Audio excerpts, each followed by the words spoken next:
Hello and welcome. My name is Meg Duguid and I'm the Director of Exhibitions for the Department of Exhibitions, Performing and Student Spaces at Columbia College, Chicago.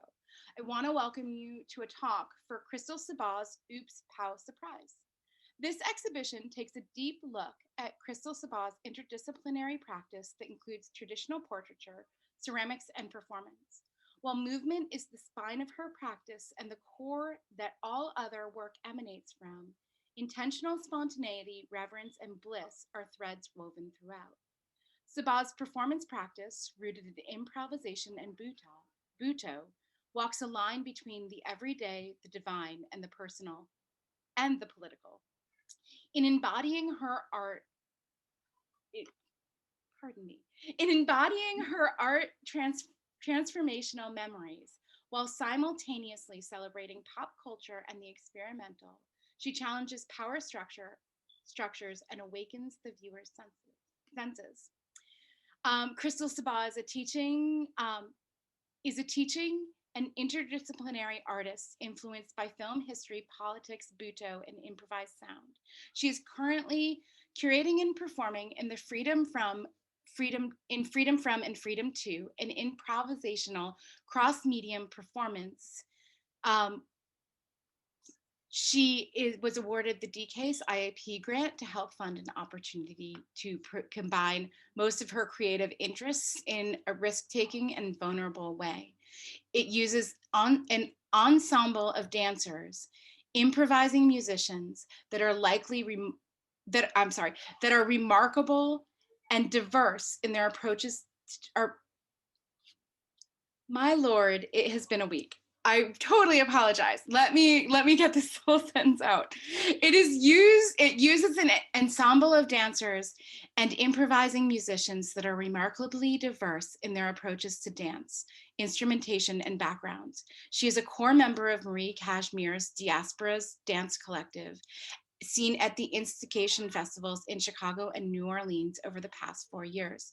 For the past 3 years, she's also been a member of Move Collaborative in Baltimore, Maryland. Her portrait prints are featured in Sierra Gallery's collection in Chicago. I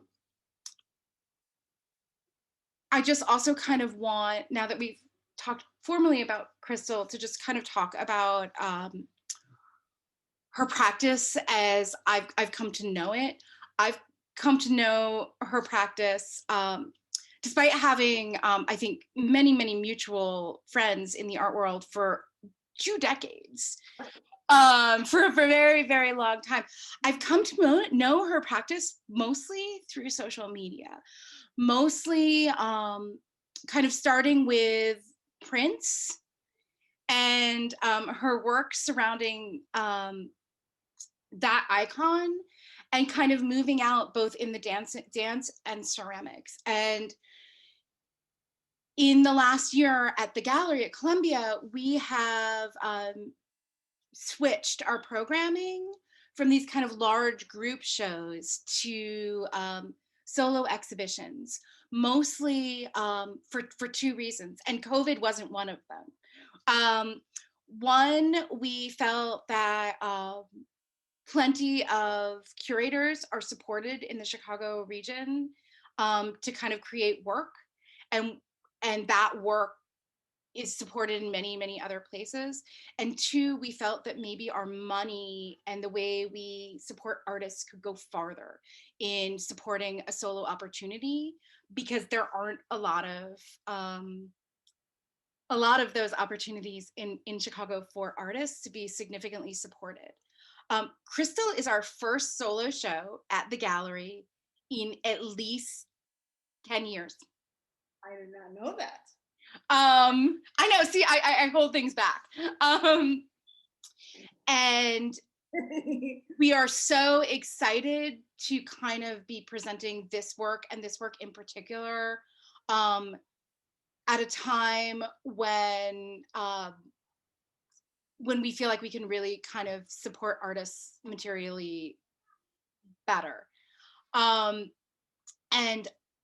I am so thrilled that the Facebook and Instagram algorithms kept putting us together, because I got to see Cristal's body of work in this kind of improvisational way, or I guess the improvisational work in this way over a series of years. And I feel like very rarely do I feel good about social media. This would be one of those occasions when I feel fantastic about the way social media functions. In getting to know kind of the fullest body of work, and the way Cristal's family and everyday life intersect, her work, her collaborations, and every aspect of portraiture and movement. It has been absolutely stunning to kind of move through a very significant body of work. I mean, this is a very significantly long period that I think we are covering at the gallery. And I think the prolific nature of Cristal and her work has become is phenomenal. That being said, I'm going to show some pictures from the gallery right now, because we can't go without kind of seeing those. So I'm not going to show enough that you guys don't have to see the gallery or pick up the catalog, or hopefully see a virtual tour towards the end of the show. So you still have to check back in, but you get to kind of see some. And I'm just going to kind of go through them kind of fairly quickly. We kind of open the space with a really amazing essay by Abra Johnson. And then you are immediately confronted with these three portraits, followed by, this is kind of the bird's eye view as you enter the gallery. So you can kind of see many of the kind of portrait mugs and portraiture in the kind of background of the space. And then her mugs create a spine that kind of runs through the show. And we like to think that all of this kind of emanates from the performance. So there's this big performance wall, also kind of when you walk in. So there are some of the mugs that are in people's personal collections, and as well as these amazing ceramic portraits. Oops. And then you kind of turn the corner and you get an opportunity to kind of look at this, the mugs and the videos. And these are some of just a handful of the things on that long table. Followed by the videos. I would like to say I'm going to say there are approximately, I don't know, 60 to 100 videos on these, shared on these monitors. It's a very significant set of work. And then we kind of move into the back and we really kind of look at Cristal and her collaborations, looking at kind of freedom from and freedom to, and some of these amazing printed mugs that she's been making.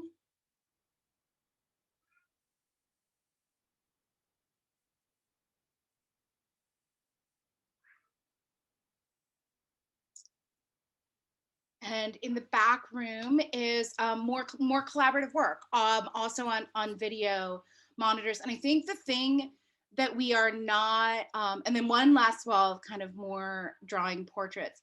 But the thing that we don't get from this, this kind of sneak peek of Cristal's show is the cacophony of all these kind of movements that that are kind of layered on top of each other. So as you're spending time in the gallery, you really get a sense that like experimental music is now being created outside of, like, from the entire body of work.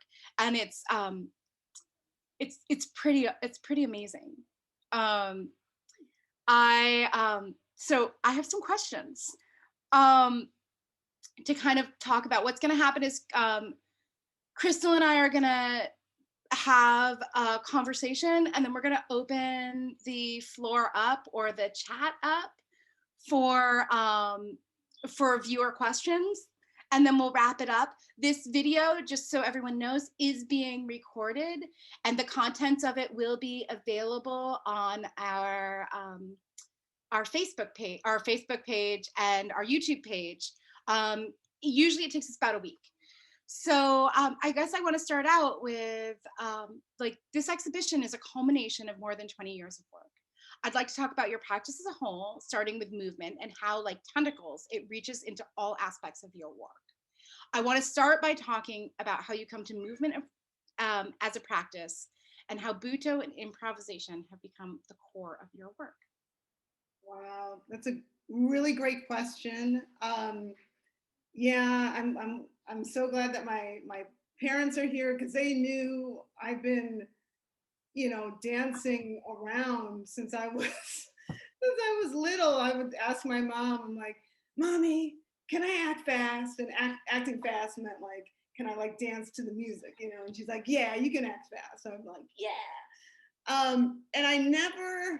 And I've always enjoyed dance. I've always enjoyed movement, and I never had like that formal training when I was growing up. I started, instead of taking gym in high school, I took dance, and that's when I was like, "Oh, this is great!"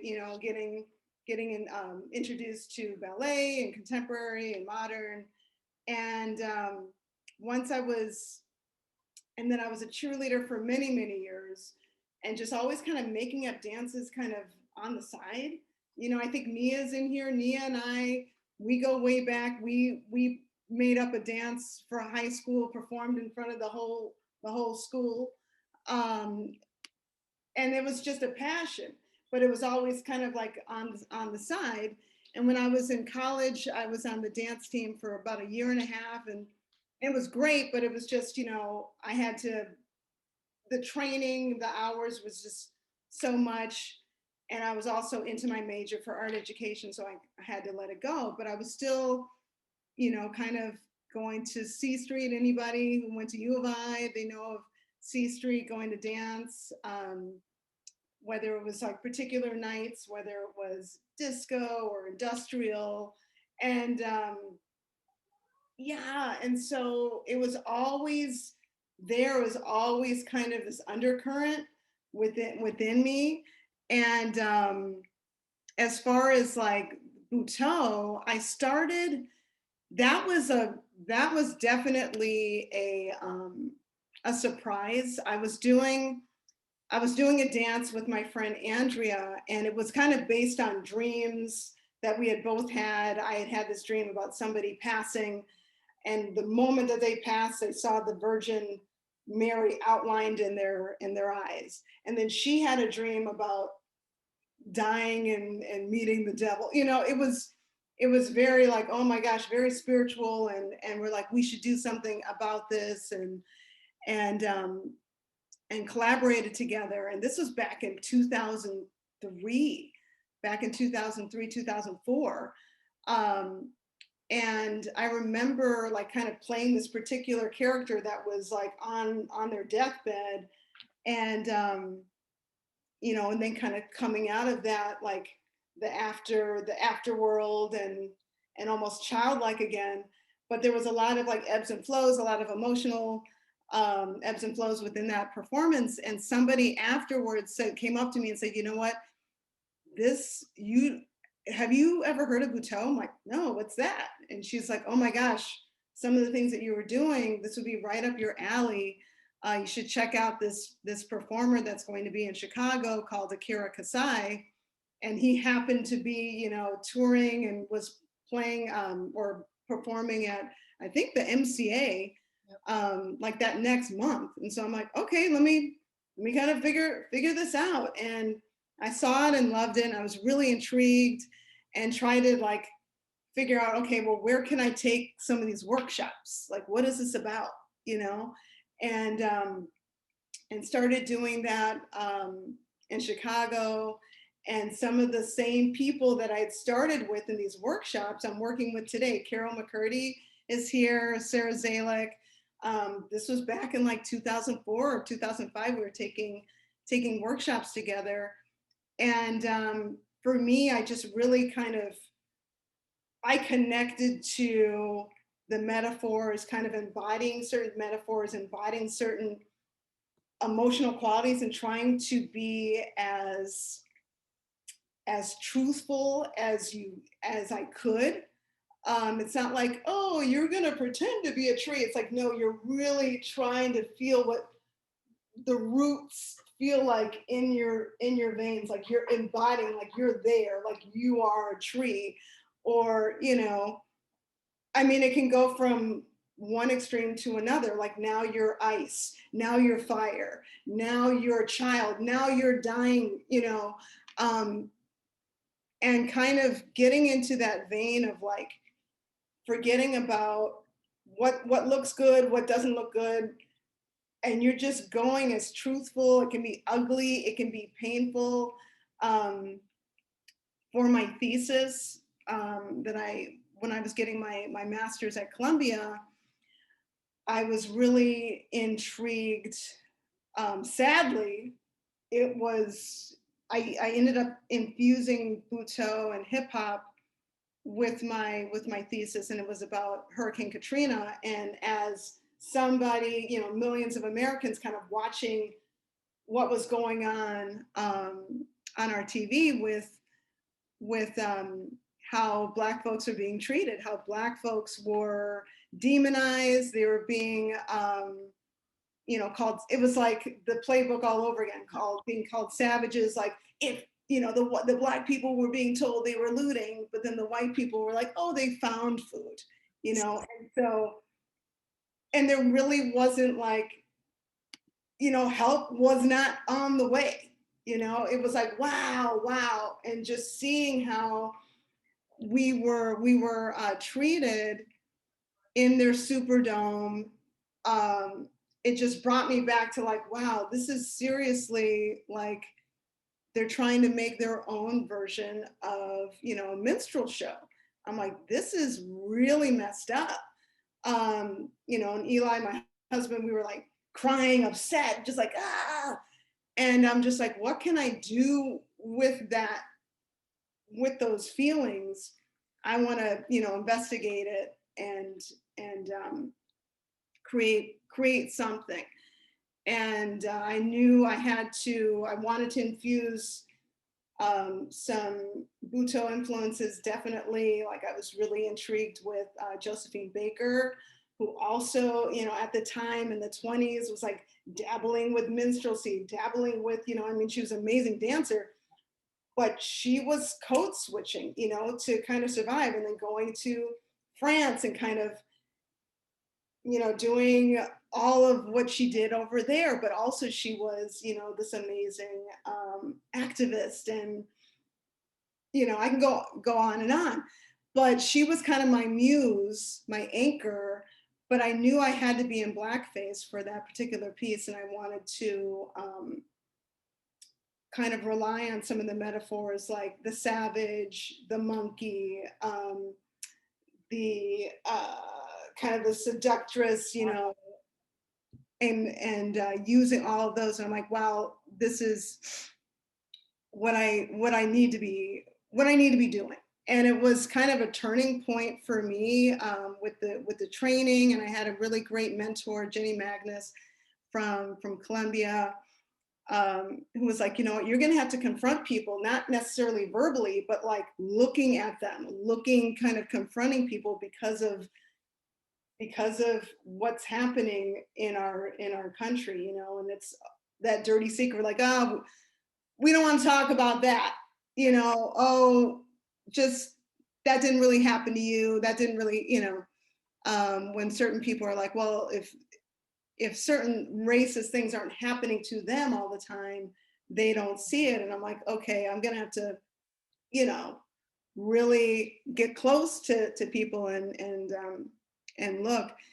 And after that performance, those few times when I did it, like, I didn't know, like, are people going to accept, like, I'm in blackface, I didn't start off in blackface in the performance, but gradually, and I was kind of like, ugh, but people really understood the metaphors and what I was trying to do.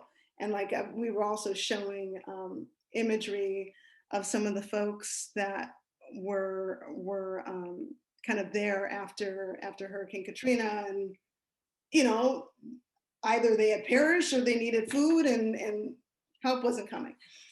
And some folks were like weeping. It was just like, oh, and it was super emotional, very like every time I would do that performance, there would be like this wild feeling in my stomach and like this hollowness, I'm like, whoa, what's going on here? And I just was like, I need to keep going with this and kind of tap in.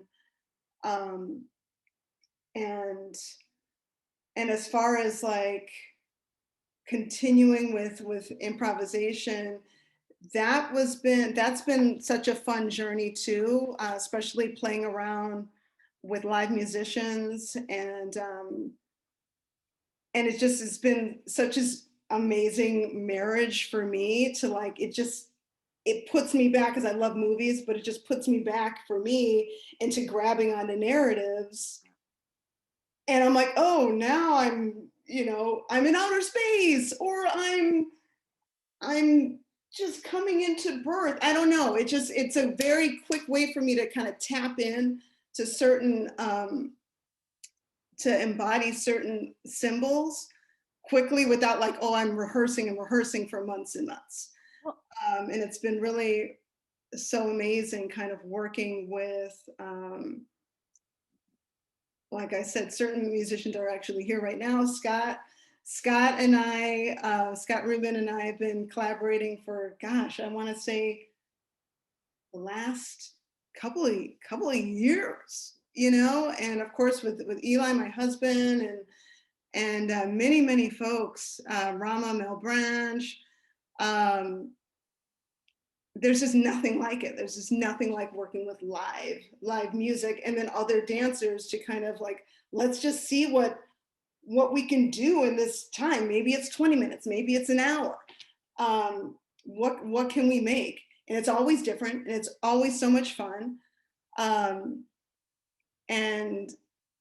it's been almost like, it's like my spiritual food that I need. I mean, I think you're so amazing at, and Pauline Oliveros, the musician, talks about improv as tapping into the server, right? Like you tap into this like server of experience, and like when it is most pure is when you like don't have to like, you don't know you're tapping in, you're just kind of there and present, which I think really relates to how, you talk about like, instead of like, thinking about a tree, like you be the tree. Yeah. And it's not, I feel like your movement evokes this real kind of pure emotion from the audience, because that is often what you and your collaborators are giving.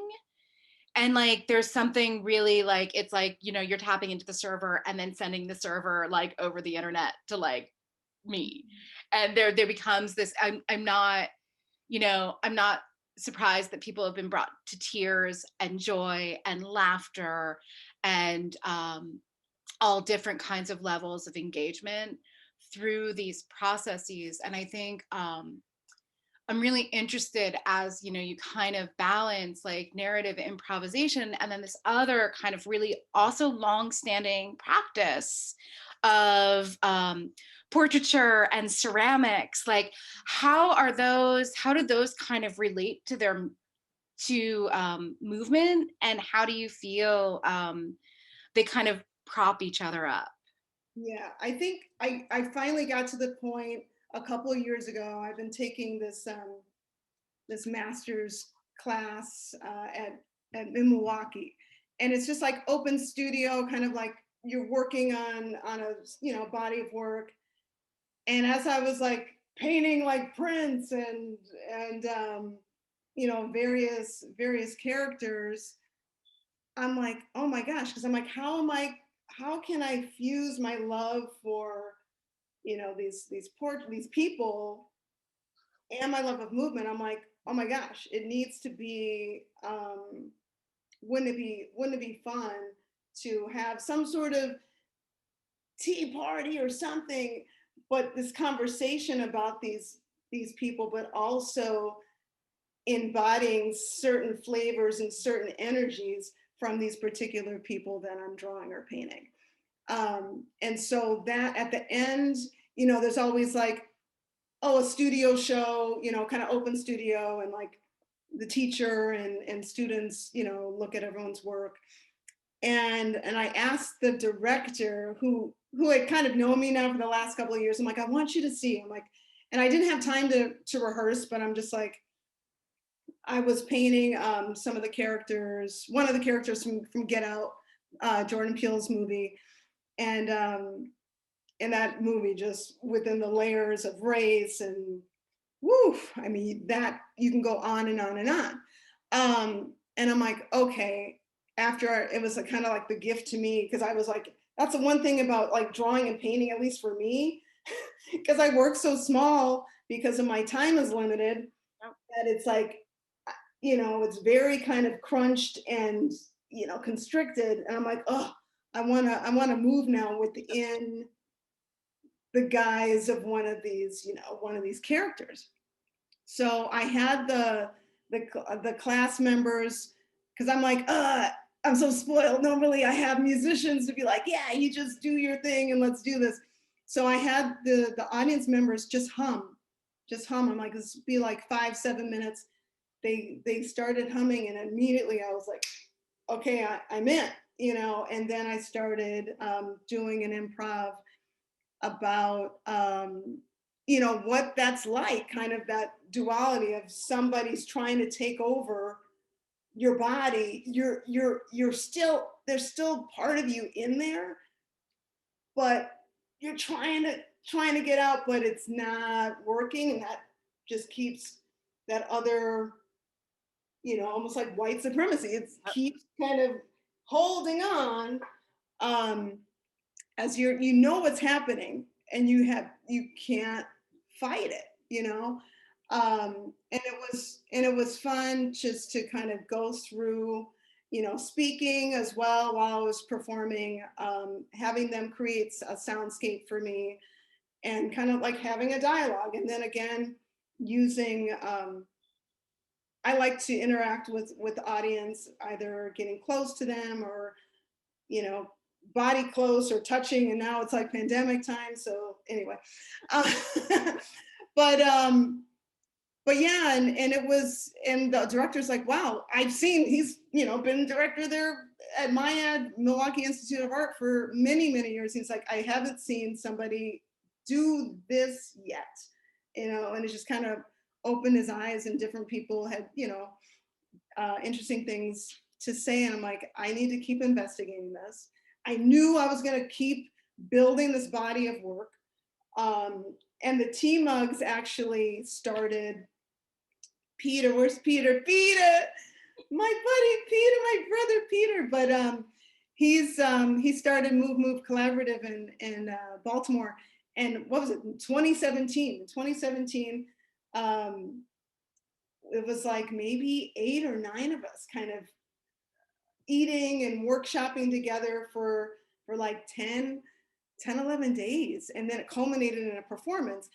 But I hadn't been that engrossed. It was almost like a residency with folks that had the same interests because of teaching in kids and da da da, since like taking workshops, Butoh workshops in Mexico. So I'm like, I was like crying almost like every day. It was like very emotional, very like freeing. And I'm like, oh my God.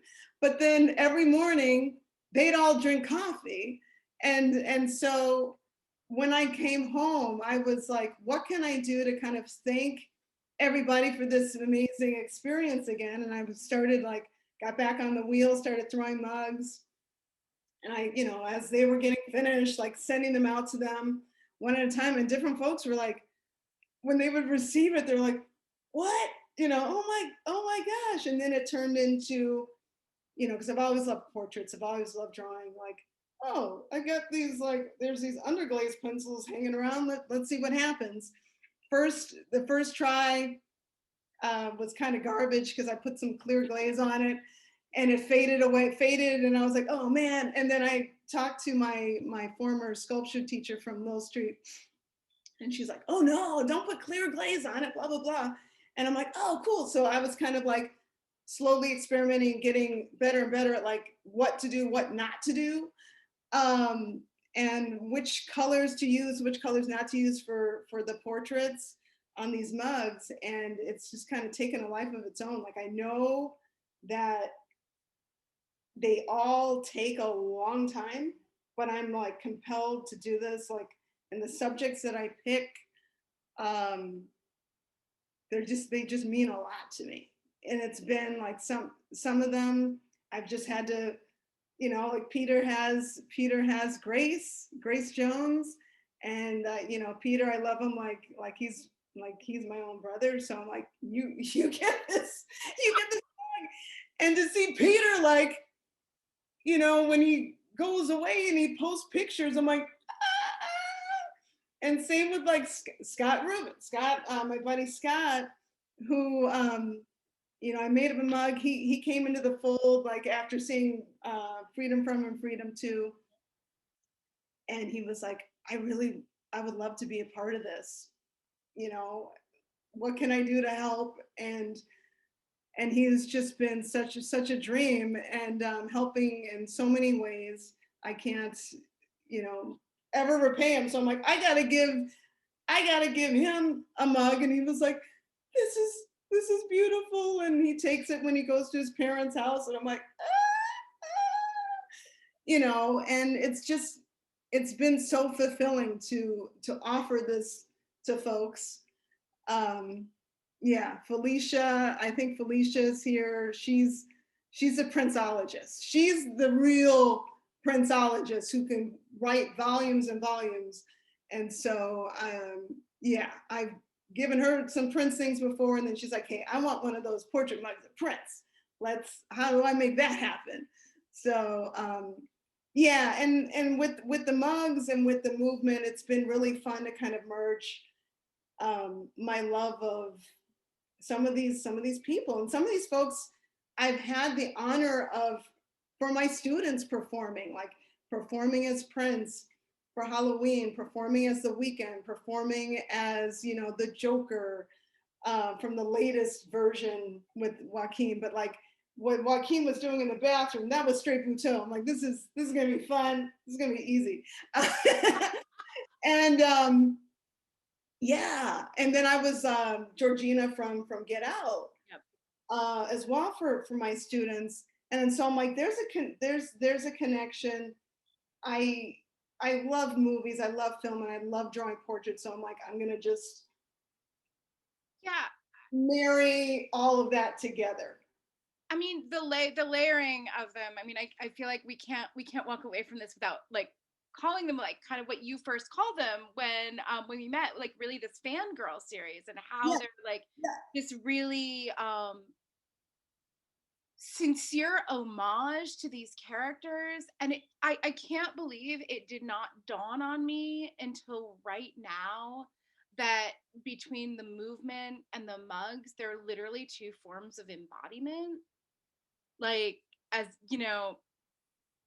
and that like double entendre seems really key to actually kind of your entire work. Like, everything is what it is, but it's also something else that actually sort of like could be called the same thing. Right? Like you're a fan kind of creating an homage, but the objects are also these like really kind of, in a lot of ways, serious classical portraits. But like those two things are actually the same thing depending on like where you're moving. And this kind of idea that like your movement is both narrative, like the like your propositions are like pretty narrative in like who you're embodying and how, but they're completely improvisational.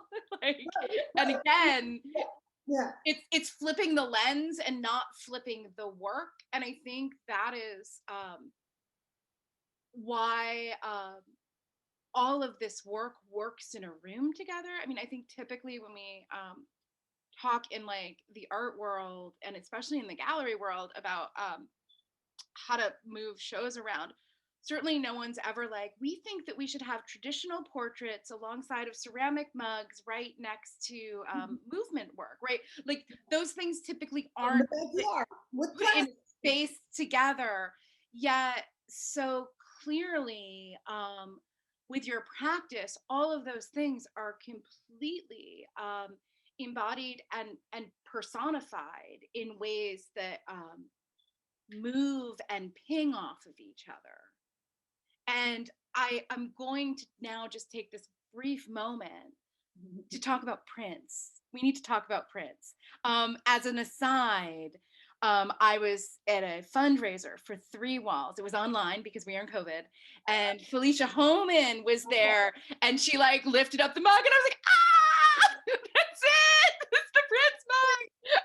It was so beautiful, so beautiful. So just a little Prince mug sighting aside.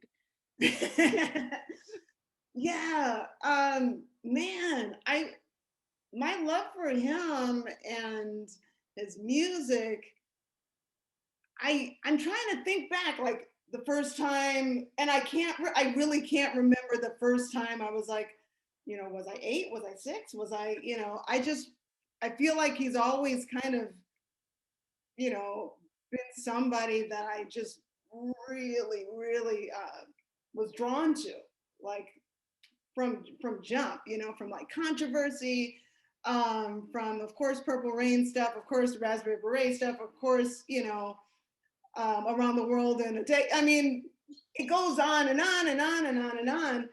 And when I was 13 years old, my love of cosplaying for him started, and this was during like the Raspberry Beret period. And my hair was like basically the same length as his. And I was just bored one night. It was like a Saturday night. And I was like, all right, I'm doing it. I'm gonna just from like neck up. Let me just, get my hair, get the eyebrows and the mustache, And I was just kind of ended up sitting. I was by myself, and my brother came back home, and he was like, "What the?" And he just kind of did the double take and was like, "What?" And something about something about Prince's features always seemed familiar to me. Something about his eyes, the face, his face shape. I'm like, okay, I can try to get in there, And yeah, in high school, I was him for Halloween once, and some of my friends were like, "Oh my God, it's really kind of freaking me out. Like, you really, really looking like him." And then in college, it wasn't even just Halloween, but sometimes, like I said, going to C Street, the dance club, and during undergrad. And some nights I would just go dressed as Prince. And I remember the first time I did it, I had them play a song, and I, was on some of the rafters or whatever, dancing. And I met certain friends because of that. Like, they, later when I was out of makeup, they're like, "Wait a minute, I remember you. You were dancing as Prince," And it's always kind of like a conversation starter. And it's just been so fun, kind of literally through the decades, kind of, kind of trying him on again, and just my own version, and especially the most hilarious one when I was pregnant, like halfway through my pregnancy with my son, and it was a food and performance, and I think you were there. Was there, yeah. But I made sure like my belly, you could see my full belly. Carol McCurdy was there. She remembers because she was also performing in it. And yeah, I made like kind of based on starfish and coffee. So I had like some salmon. I had like chocolate covered coffee beans, a few other morsels for folks to nibble on. And I'll never forget. I was sitting in the storefront window with Carol at one point, and there was these handful of like, I don't know if they were high school kids or like junior high kids, but they walked past, and they looked at us, and they freaked out. They flipped out, and they were like, "Ah!" And they ran away.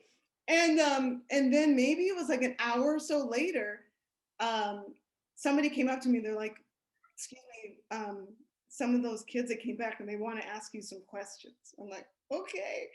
And they literally thought I was a man that was pregnant. Like, not understanding that this was makeup. This was, just like, they're like, what's going on? This freak show. They just could not wrap their heads. And so I had to kind of explain, like, yeah, this is just, I'm just in costume. And yeah, so that was pretty wild. And my students always get a kick out of it. And it really, that his death, that was devastating. That was so devastating because he's meant so much to me, not just to me, but to so many people. He's mentored so many musicians. I mean, we still don't even know the volumes of music that he's left. I was just rewatching an interview with him in Arsenio Hall, and he's like, I don't know how much stuff I have. I mean, he didn't even know. But so prolific, such a genius, and also how he kind of took on these like kind of not like gender non-conforming aspects. It was so refreshing. I mean, Bowie did it too, and Little Richard, and but especially for to see Black folks doing that, and the blouses and the ruffles, and I just loved him. Well, it's so funny because you think about that like moment with those kids who are like, "Oh my God, you're a Yeah, Prince fan," and then you think, "Oh my God, Prince really needed to be like a huge media icon that day," because it's like somehow the gender bending of what he did was absent from their understanding of pop culture at that very moment. yeah, that's true. Um, Yeah, and that I think is a really sad, like that makes me a little sad in my heart that that is absent from pop culture, because I think, although Bowie and his cohort did gender bending, I think Prince was actually a feminist. And I think that there was a difference there. And I think like the feminism that kind of runs through your work is is implicit and embodied in a very similar way to kind of how Prince's practice functioned. he's just what a dream, and it's always fun to kind of revisit him, and especially for the April 15th for the performance. We'll be with my collaborators, Sara Zalek, Keisha Janae, and Erin Peisert and Scott and Ramah. We're gonna be like embodying like these a handful of different folks that I've painted, and he's definitely in there. So I can't wait. So actually that is really amazing, because I think we should take a few minutes to actually talk a little bit more about your collaborations and how it's kind of gone from kind of collaborations with individual people to basically a group, right? You kind of have a stable group of collaborators at this point that provide both like influence and confluence with your practice. So I would love to hear a little bit about that, and then we'll open the floor up for some questions after that. Ah, yeah. I've been really blessed, especially within the last, 4 or 5 years. Actually, Erin and I, we started working together with Wanapa, doing Butoh influence pieces, and it's so great to, because a lot of times too, when you're making artwork, it's very solo, and you're by yourself, maybe you're listening to music or whatever. But then for me, it's such a joy collaborating. You can share different ideas and stuff. And Erin moved to China for a while, but we still kept in touch. And so even before they came back, like to Chicago, they were kind of that in between in Minnesota. We're like, oh, we still want to do things. And I still, when they would come to Chicago, would do Freedom from Freedom 2. And Freedom from Freedom 2 was kind of, it was very, very, very influenced because of Marie Casimir, who I think is in the house. And she's, what a spitfire she is to, I mean, she had this vision like, hey, I want to get, dancers and musicians from Chicago and New Orleans to do these exchanges. And I was like one of the first people that she asked to kind of be invited, and I was so like honored. I'm like, oh my gosh, thank you. Like, and we've grown to be great friends, and grown to be such great friends. But it was so amazing, like meeting all these just ridiculously talented folks in both places. And Keisha, I met through Marie, and she's, I think like almost half my age. I mean, she's the energy, the creativity. It's like, and she's incredible. And so she's somebody that I kind of, we all stayed in like a little house in New Orleans when we were performing together and got to know her. And she's so sweet and so humble. And when she's on the floor, it's just like, wow, like it's incredible. And when I started Freedom from Freedom 2, I wanted that kind of similar like vibe of like anything can happen. We don't know. Like pairing people that had never met before, musicians, and we had like audience members like picking the names and kind of formulating some of these sets. Um, and certain folks, I'm just like, I want them still in the fold. And then of course we have different people kind of rotating.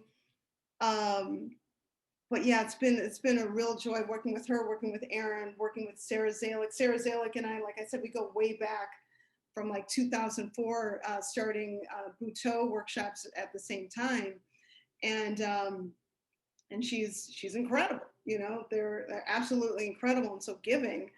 Um, and then Ramah Malebranche, what a talent too, with not just guitar but piano and singing and writing. And Scott came into my life because of Freedom from Freedom 2 the last few years, and it just feels good working with them. The egos are left at home, and we can kind of whip something up quickly with like, okay, if we've got these particular um, metaphors or prompts, we're just kind of locked in. And it's been really exciting kind of working with them with this particular project, but also with Freedom from Freedom 2, and with other performances, because you'll see some of these same people, you're like, wait, they're not just in Freedom, they're in this, they're in this, they're in this. And we just vibe together. And I love Chicago in that way, because I've been able to meet so many amazing people through this, through like kind of opening up the floor for other people to be like, hey, I would love to have an opportunity. And I become great friends with them, and it keeps growing and growing. And then also working with folks in different cities, different states, with like New Orleans folks and Baltimore folks, has really just opened my eyes. Yeah, so I'm just gonna keep feeling where that goes, because it feels really good to keep collaborating in that way. Yeah, I mean, as a viewer, it's something that is amazing to watch. So I'm gonna open it up so we can open up the chat, or also I think everyone's muted right now. You can also try to unmute yourself and ask a question. So either way, the chat is probably more organized, but I'm not sure that we have to actually be organized. So if you got a question, unmute yourself. If you're the first one unmuted, it's yours.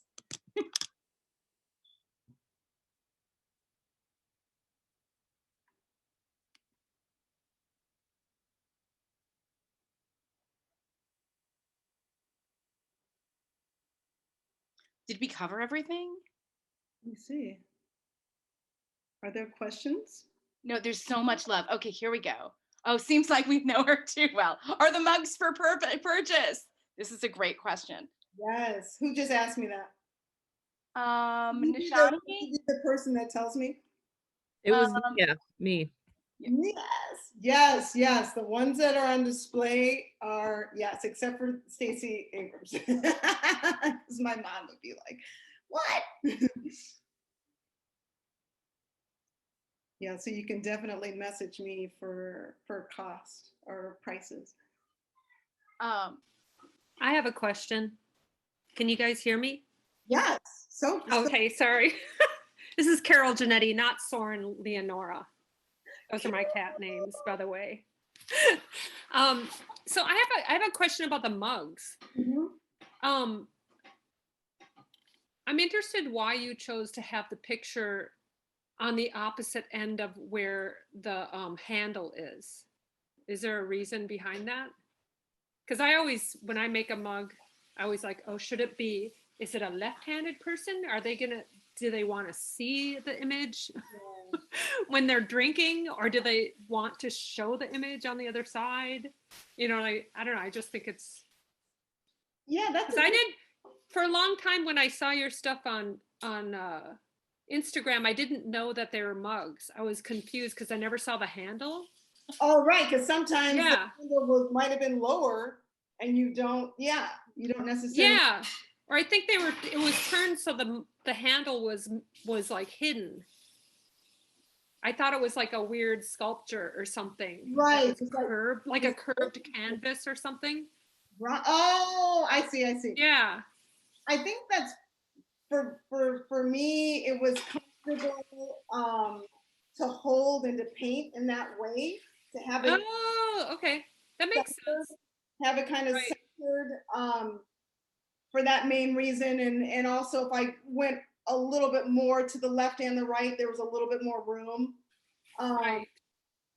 And yeah, because some of them, like in the beginning, it's like, it's the portrait, and then I would take like a toothbrush and do little, there's spattering, there's these little dots. And then it's evolving to, now I'm adding like symbols and shapes and different things that kind of represent them. So it's nice to have a little bit more space on the left and the right when it's right.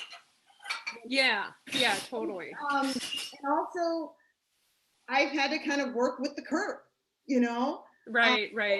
Like when I'm throwing the mugs, I'm not necessarily like trying to make, trying to throw it so that there's no curve at all. But yeah, certain ones like Cicely Tyson, because it was a little bit more of a curve, I'm like, oh wow, yeah. Yeah. When I was taking the pictures, but I'm like, I don't want to make her chin too long, But, right. It'll distort things. Yeah. But also I'm getting used to it since I've been working on this particular kind of canvas. Yeah. Like maybe almost three years now.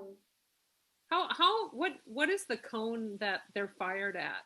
Cone 6. Oh, okay. Yeah, and I'm using the Amico. They're watercolor underglazes. Right. It's the little watercolor pan kind of thing. Yeah. Okay. Yeah, I've seen that. And it's so given.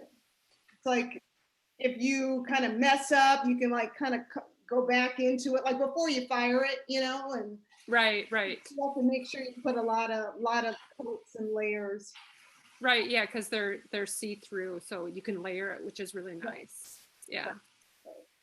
Yeah. Cool. Thanks.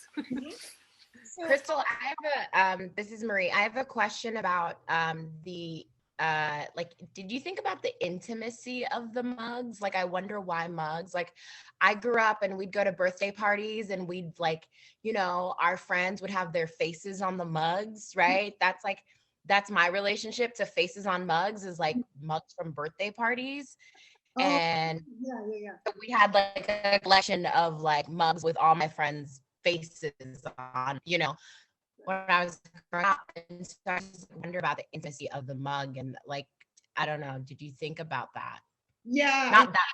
Yes, Yeah. I did. Because like I said, when I first started kind of making the mugs for friends, it was based off of a deep intimacy that we shared together. So I was like, it's like, I know you love tea and coffee. Like, I can't wait to like get on the wheel and make this and glaze this just for you. And then it evolved into me creating the portraits, and for me, because there's a gazillion portraits of some of these people on canvas and on paper, and there's something about the mug and kind of working with the earth and the permanence of that tea mug as well. It's like it's gonna last and last, and it becomes this like almost this like marker of time. And also, if it's like unearthed at some point in the future, it's like it's still there. It's still something like, hey, what was this person into? What was this person like? It's like, oh, and so it kind of gives these glimpses, I feel like, of some of their likes and interests and personality long after they're gone. So, and also they become like conversations. Like certain folks that have had some of my mugs, they've shared with me, kind of talking to other people like, oh, where'd you get that? Oh, blah, blah, blah, about this particular mug, or sharing the stories with their family if they're using it. I keep using Scott because Scott most recently, one of his friends, he shared one of my mugs and or the story, and then she saw like a version of the Stacey Abrams, and so she's like, ooh, I want one, like how do I get one? And so I said, well, what I can do is I can have it printed on one of these like, manufactured mugs. Would that be okay?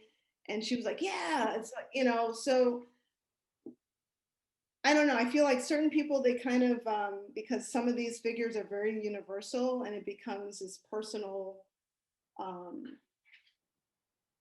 object, versus just like a cup that you just kind of whatever. And some people, maybe they drink out of it, maybe they don't, maybe it's on display. I don't know. And that's something that I need to kind of, the people that do have some, like kind of ask, because I know certain people like, hey, I drink out of your mug every day. And like certain people with the portraits on it. Well, now I know that Felicia is rocking the print. So yeah. But yeah, the others with the portraits, like that's a good question to see like what that relationship is. Yeah, thank you. That's perfect. I drank out of the mug you made for me this morning, but I didn't drink out of it for the first 6 months because I thought it was too special. And then I was like, no, I'm from it. So I'm now drinking from it. Yes. Good. But I made it from scratch for you. Oh, hey, Cristal, it's Felicia. Oh my gosh, this is so wonderful. Congratulations. Oh my gosh. Abra, congrats on the collab with the essay, just all of this goodness. I wanted to make a comment about the mugs because I am privileged to have two mugs from Cristal. One is the Prince mug that she handcrafted and handcrafted and designed, and then the other one, the second one, is more like the Stacey Abrams version, but it's of a Prince emoji. Hold on, let me see if I can. I think I can grab my mug real quick. Hold on. Okay.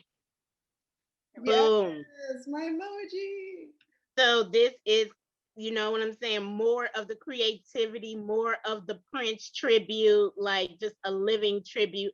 The brass piece that you're wearing, Cristal, it reminds me of the brass piece, the Prince piece that I got from you. Yes, I mean, it's very similar. This one was like, I just want to give homage to Black women and afros, but then you do have a Prince medallion necklace. yes. And so I just wanted to highlight those artifacts in your, you know, your repertoire, and just thank you, love you. Love you. I'm gonna just quickly answer a question that was in the chat, which was, is the gallery open? Yes, the gallery is open Monday through Friday, 9 a.m. to 5 p.m. We ask that there are no more than 10 visitors in the gallery at any time. I will let you know that there are almost never 10 visitors in the gallery at once unless we have a class there. So you do not have to make an appointment. You should just be able to go in. You have to sign into security, do a temperature check, and then you just walk right in the doors. The doors are often closed but unlocked. We currently don't have students manning the gallery because, well, COVID. That being said, everything should be open and up and running. And I also put the link to the website as well as the next two programs in the chat, so you can just kind of link over and register. And I'm going to put the link in right again, just so you don't have to move up in the chat. And then there was one more question about if you take commissions for the mugs, Cristal. I really think this could be your full-time job. I know. Ever wanted it to be? that's like, I'm going to be taking commissions, I think, in the summer, just because right now I'm actually working on some new mugs for an upcoming show that I was invited to. That's why I'm like, sometimes you gotta think social media, you know. This gallery noticed my mugs, and they're out of Tennessee, and Companion Gallery, they have some beautiful ceramic and sculpture pieces, and they have these mug shows, and I was like, what? And but yeah, the director reached out to me and said, hey, I would love to invite you to be a part of this group show. It's going to be I think it's July or August. But yeah, so I don't know if they need like 3 or 5, but I'm kind of making now for that. But another thing that I do want to work on as well, I'm going to start experimenting on, is making my own decals. So I can make prints of you know, like take really good pictures from the mug that I made. And there's a ceramic artist that makes decals all the time. He's got the right equipment, and he's ready. He's just like, yeah, I just need to like kind of post the image up on Photoshop and go to him so he can print it out, and then I can start experimenting with that, just so I can make multiples, you know, and still put them on my hand, on the hand formed, you know, the throne mugs. But yeah, the long and the short of it, sometime this summer. I think we have time for about one more question, if we have one. Yeah, Marla, is it Marla? Hi, Cristal. Hey. I wanted to show, I am privileged to have 2 mugs that Cristal commissioned for me, or I commissioned, however that works. I don't know noun and verb there. Last summer, she made them for me from Get Out. And I live in Northbrook. And one of the whitest towns in America.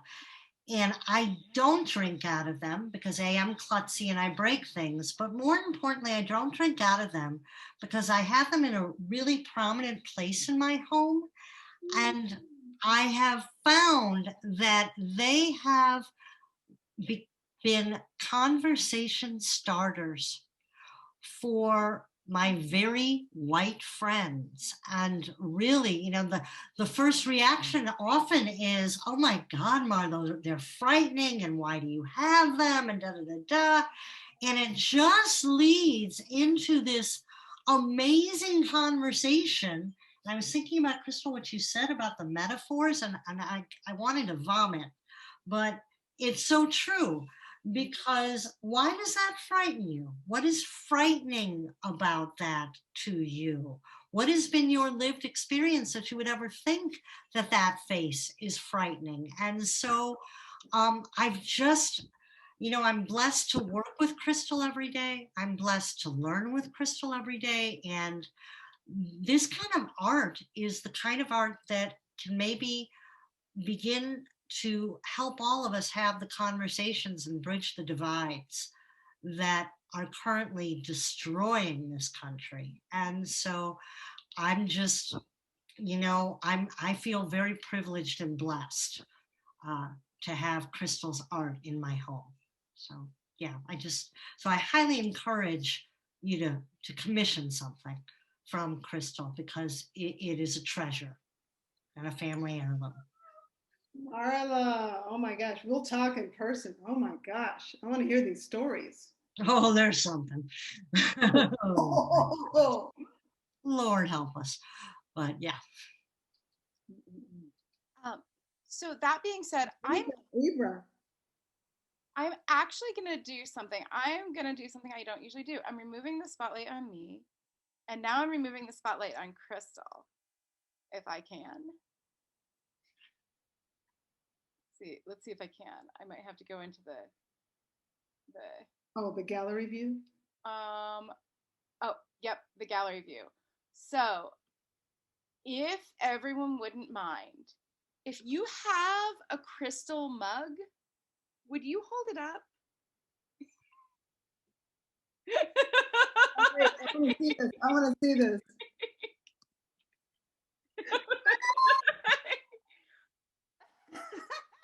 Okay, wait, I think someone ran away for a second to get there, so we might have to do this one more time. Oh my God! Yes, okay, everyone hold them up now. Is everyone back in the picture? We've got one more coming. Yes. Yes.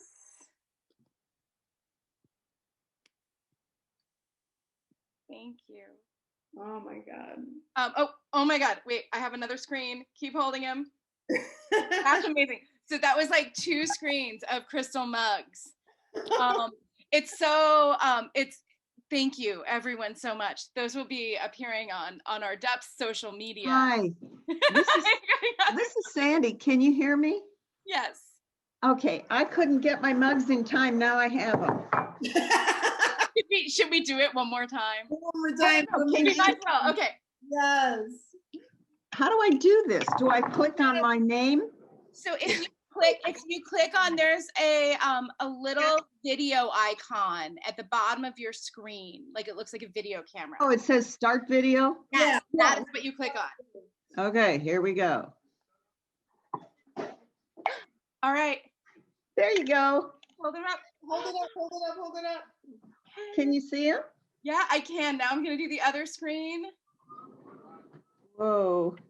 Oh my goodness. Oh, wow. Okay. And you also see my fingers, but I'm trying to get it so you just see the mugs. The fingers are gorgeous. So we are good. Okay, everyone put the mugs down. Thank you for humoring me. There's so okay. That was wonderful.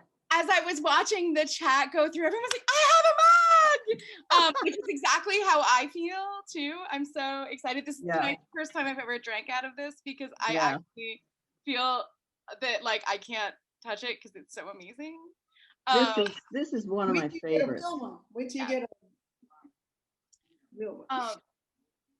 So right before I close this out, I just really want to thank Oh, April wants to say something too. Oh, wait, say it.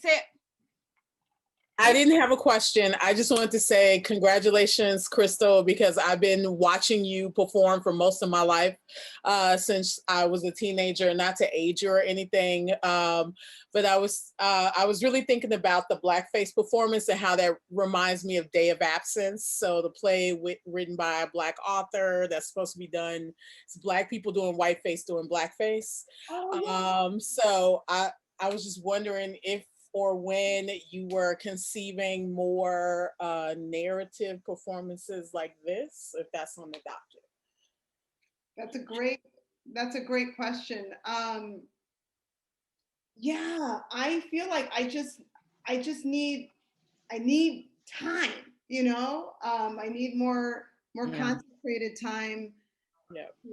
Honey, nobody ever has enough time. I know, to like flesh things out, because like a lot of my summers now, I'm like painting too, and then trying to dance, and then trying to, you know, I just need more time to just kind of really work on like some particular threads. I'll get there. It's gonna happen again. I'm not worried, but yeah, I'm like, and I don't feel like a race against time, but I just feel like, yeah, just with the timing of the mugs and with the portraits and things, it's so much. And that's why working with improv or working improvisationally has really been a gift for me, because for those of you that, you know, that know, like when I'm working on the mugs, I mean, it's hours upon hours. I don't even know how many hours it is for one. And it's so A lot. like this. And so then just being able to like, all right, Sarah, you know, Keisha, let's meet up outside and let's improv, please. You know, we're like, okay, or sometimes we've got to just do it through Zoom, just to get moving again and get the juices flowing. So, and with some of those explorations, it's been really interesting to kind of figure certain things out, and let's see if we want to tap into, you know, such and such. And even right now that we're working on the performance for April 15th, it's been really interesting. Like we have been rehearsing and kind of developing certain movement phrases that are starting to feel really good, and becoming like certain signatures in some of the performances that we have. Okay. I'm going to sign off. Love you, and you are fabulous. You look so good. I don't know what that color lipstick is, but you got to promote that. You got to wear that more often. Hey! You look beautiful. I'm like freaking out, just like seeing all of you. I'm like gonna cry myself to sleep out of happiness. Well, we love you, and we love your mugs. Love you. And just can't. And we love those magnetized prints from the Schitt's Creek is I know, phenomenal. Aren't you glad I told you about that show? Yes, that's gonna be, I'm telling you, Shutterfly, where's my mom? Shutterfly is taking all my money because I'm so addicted. Your mom got you started on that. Ordering these magnets from the mugs to send to friends. I'm just like, yeah, I think the decals are a great idea. The adhesive, is that what you're talking about? So you could use them on stationery. You could peel off a decal and put it on. Oh my God, I'm sorry, real quick. Kate, my teacher. Oh, sorry. Kate knows when I started kind of fusing the cups with the performance. She was there because I was like, oh my God, I had a dream. I'm like, Kate. Oh, okay. Yeah, she's my teacher. Yeah, it's so awesome to see that you are putting this all together and that the show is up, and to listen to the conversation. So way to go, Cristal. I can't wait for the 15th to see the whole thing. And it'll be available a week later, you said? So this one will be available a week later. The 15th will probably be available immediately. We might premiere it on Zoom and YouTube at the same time. Okay. I feel like yes, we might have a mismatch of technology currently in our text, but not in reality. I'm just so thrilled to be. I'm so thrilled that we were able to see this in person, live when it happens. So yes. Thank you so much. This talk will probably be available in about a week. If you registered through Eventbrite, you'll actually get the link to the talk when it is available. Anyone who registered for Eventbrite, it will also be linked to on our website and on social media. Hi, Francis. I saw you for just a moment. You know, I'm on, but I don't think you all can you all hear me? I can hear you. Can you hear me? Okay. Yeah. But I hadn't seen you. You hadn't clicked on your... I've been on the whole time. Okay. And great interview. And Chrissy, all of my friends want Stacey Abrams. They want to know. Yeah, I do too. Get on the details. Get on the details. Yeah. Yeah. So well, the commission I've been here the whole time, and of course we're not savvy with all of this technology. We could, you know, we're in the background. Julius was like, we've been eating and yeah, I know we had fantastic. We have not moved. It was just beautiful. I don't know where we get all of this talent from. Well, I think it's pretty obvious you're talented yourself in your jewelry making. We don't have that kind of talent. Well, somehow or other, she got it, and it's beautiful to see. Got it. It's you know, in her bones. It's my mother used to always say, "There's talent, there's art in our family." That's right. Brought it all out. That's right. So. Well, we love what she does. Vince. Is Vince on? Oh yeah. Where is he? I don't see him. Where is he? Well, you got an artist also. Let's see. Let's move the arrow. I see you, Andrea. Ginger. Oh, is that what you're doing? Ginger. Hey. So if I hit this arrow up here by my face, I'll see other people. Is that right? Yes, the arrow. Then you can see all kinds of people. Can you see me, Benny? I hope we're not too close. Scott, I see. Oh, he's Janet, Natasha. I don't see Ginger yet. Get out of here. Elizabeth, hi. There's Ginger. Hi, baby girl. Oh, so fun.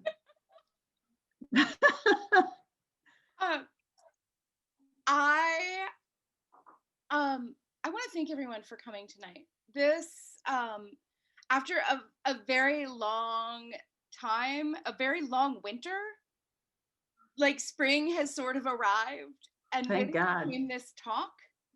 And I think that, you know, Cristal, your work is beautiful, haunting, inspiring, and really just kind of phenomenal all around. I would encourage everyone to go see the show. We will be releasing a catalog by the end of the show. It will be available both online and in human physical form, as all things are, I guess, right now during COVID. The show is just kind of an amazing thing to spend some time in. So plan on being there for a little while and just hanging out with the sound and the work and the videos. And there's an amazing text by Abra Johnson on the way in. I think we referred to it earlier. It is beautiful and will also appear in the catalog and is a kind of stunning reflection of a very long kind of viewership and relationship to Cristal's work that is also amazing. And Cristal, I'm going to save this chat for you. Please. I don't know if you like, I know everyone's probably watched me like side-eye during the whole thing. The amount of love that is contained in this chat is amazing.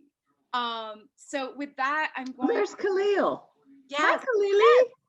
Hi, Andrea. Hi. If everyone wants to sign off, I will close the line in just a few minutes.